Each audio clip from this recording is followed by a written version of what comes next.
sababta dadka badankoodu ay u tahay nolol isdhexyaaca waa maadaama aysan garinin qaabka wax loo qaban lahaa wax ka xunna male nolosha in aad guulaysto balse aadan ogeyn qaabka aad guulaysatay maxay tahay sababta in dadka qaar haddii ay wax qabtaanba wax walba ay qabtaan inay u qabtaan si yar oo fudud oo dhibaato la'aan halka dadka qaarna shay walba ay qabtaan intuu doonaba hal leekaade ay ku dhibaatoodaan wax qabadka shaygaas su'aashana naftayda ayaan weydiiyay waxa ii soo baxday ugu dambaysta qofku inuu noqdo qof guulaysta iyo inuu noqdo qof la dhibaataysan shayga uu qabanayo waxa weyn qaabka wax loo qabanayo ama tallaabooyinka la qaadayo si wax loo qabto maanta videogan waxaan kugula wadaagi doonaa 3 tallaabo oo ka caawin doona si aad si waxtar leh ugu qabato ugu dambaysta aad noqoto qof guulaysta nolosha insha Allah 3 tallaabo waxaan u bixiyay 3 sharci ee wax qabadka si adiguna aad qayrka dib uga dhicin 3 sharci ka faa'iideyso sharciga koobaad wax kala nidaami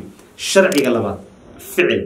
sharciga saddexaad double check sababta dadka badankoodu ay u tahay nolol isdhexyaaca waa maadaama aysan garinin qaabka wax loo qaban lahaa haddaba 3 sharci waxaan ka siin doonaa tusaale adiga laftarkaagu aad ogtahay inaad samayso balse aadan ka warqabin marka aad wax qabanaysana aadan u isticmaalin 3 shay wax ka xunna male nolosha in aad guulaysto balse aadan ogeyn qaabka aad guulaysatay tusaalahan ayaan ku cadeyn doonaa waxaan uga jeedo hadalkana kaba soo qaad waxaad rabtaa inaad waddo ka gudubto ka hor inta aadan waddo ka gudbinba 3 sharci ayaad u samaysaa si unconscious ama si ka warqab la'aana talaabada koowaad ee markii koowaad ba samayso si aad wadada uga gudbito waxa weeyaan markii koowaad ba waxbaad kala nidaamsa waxaana isweydiisaa maxay ka horeeya ka gudbista wadada waxa ka horeysa iska fiirinta gawaadhida inta aadan talaabo qaadin waxaad isweydiisaa maxaa iga horeeyo oo anigana saameyn ugu yeelan kara ama idhaawici kara haddii ay tahay gawaadhi iyo haddii ay tahayba wax wadooyinka yaala kuwaas oo dhaawac soo gaarsiin kara marka si dabiici ah waxbaad kala nidaamsan waxaad isweydiisay maxay ka horeeyo inta aanan ficil ba qaadin su'aasha labaad aad isweydiiso si dabiici ah weyn maxaa waqtiga ku haboon waqti xaadirkan aad rabto inaad waddo ka gudubto in aad indhaha isku qabato oo wajigaaga foorarso kuma haboona waqti xaadirkan kali waqti xaadirkan waxaad samaysaa wax ku haboon isla waqti xaadirkan kuwaas oo aad isleedahay waxa ku sahli doonaan inaad ficil aad qaado marka aad intaas si dabiici ah u samayso bad u gudubtaa sharciga labaad ficil inaad qaado haddii aysan jirin inaad ficil qaado runtii waan wada ogsoonahay wax ka dhalanaya ma jirto intaan wada iska taagnaan wadadana ka gudmaysa marka sharciga labaad aad ku dhaqantay waxa weyn ficil ayaad qaadaa si aad wadada uga gudubto sharciga saddexaad ee si dabiici u samayso ka gudbista wadada waxa weeyaan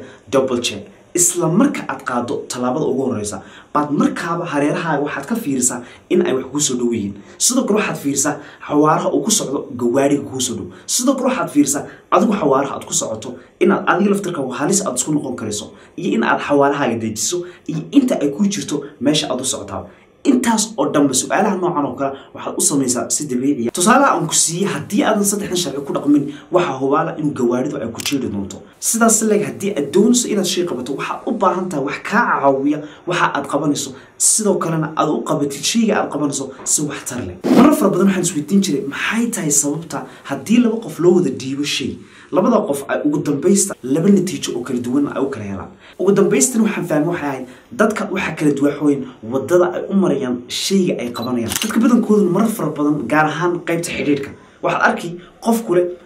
waxaan xiriir la sameeyo qof aan ugu haboonayn su'aashu ma ahan qof aan kugu haboonayn inaad xiriir la sameeyso waxa weyn markaagii hore waa inta aadan ficil qaadan wax ma kala nidaamsay ma isweydiisay maxay ka horeeyo iyo sidoo kale maxaa waqtiga ku haboon su'aalaha noocan qofku hadduu isweydiin lahaa ka hor inta uusan xiriir sameyn ugu dambaysta waxa uu baal inuu heli lahaa qof ku haboon xiriirkiisa ma doonaysaa oo kaliya inaad ogaato qofku waxa uu qabanayo inuu ugu dambaysta natiijo fiican ka helayo kaliya u fiirso